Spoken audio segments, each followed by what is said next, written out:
ایک گاؤں میں احمد نام کا ایک نیک دل لڑکا رہتا تھا۔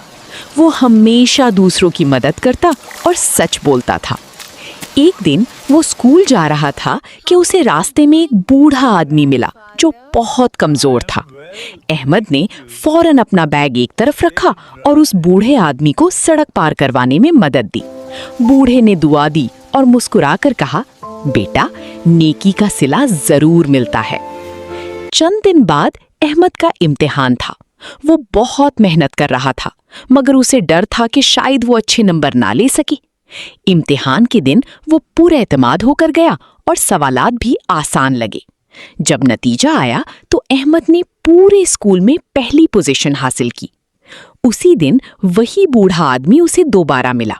احمد حیران ہوا تو بوڑھے نے کہا، میں تمہاری نیکی دیکھ رہا تھا اور میں نے تمہارے لیے دعا کی تھی۔ اللہ نے تمہیں اس کا بہترین صلہ دیا ہے۔ احمد خوش ہو گیا اور اس نے سمجھ لیا کہ ہمیشہ نیکی کرنی چاہیے، کیونکہ نیکی کبھی ضائع نہیں جاتی۔